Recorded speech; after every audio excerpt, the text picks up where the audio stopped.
英国最大的穆斯林民间社会平台英国穆斯林委员会呼吁电视广播公司、运动员和名人承认2022年北京冬奥会是种族灭绝奥运会。英国穆斯林委员会的一份声明说，运动员将在东突厥三维吾尔人受到破坏和种族灭绝的情况下参加北京奥运会。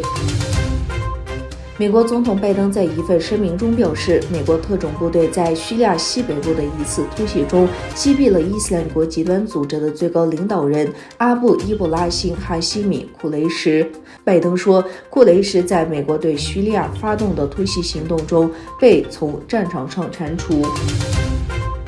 我们的关系是稳定的，不受政治影响，不反对第三方。俄罗斯总统普京在北京冬奥会前夕接受中央广播电视总台书面采访时说，普京表示，两国在联合国、金砖国家、上海合作组织、20国集团、东盟峰会等多边组织和机制下保持密切协调，为应对复杂世界形势发挥巩固作用。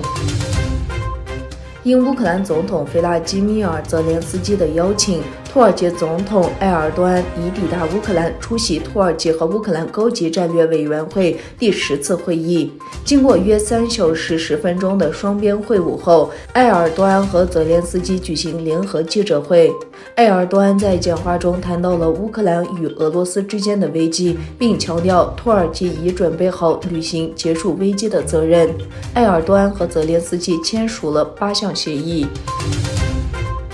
印度对于中国安排曾参与边界冲突的军官传递圣火感到遗憾，决定不派外交官出席冬奥开幕和闭幕仪式。中国与印度于2020年6月在两国边境一带的加勒万河谷发生流血冲突，当时任解放军边防团团长的裘法宝身受重伤，获得表扬。裘法宝担任冬奥圣火传递手的消息引起印度媒体广泛报道。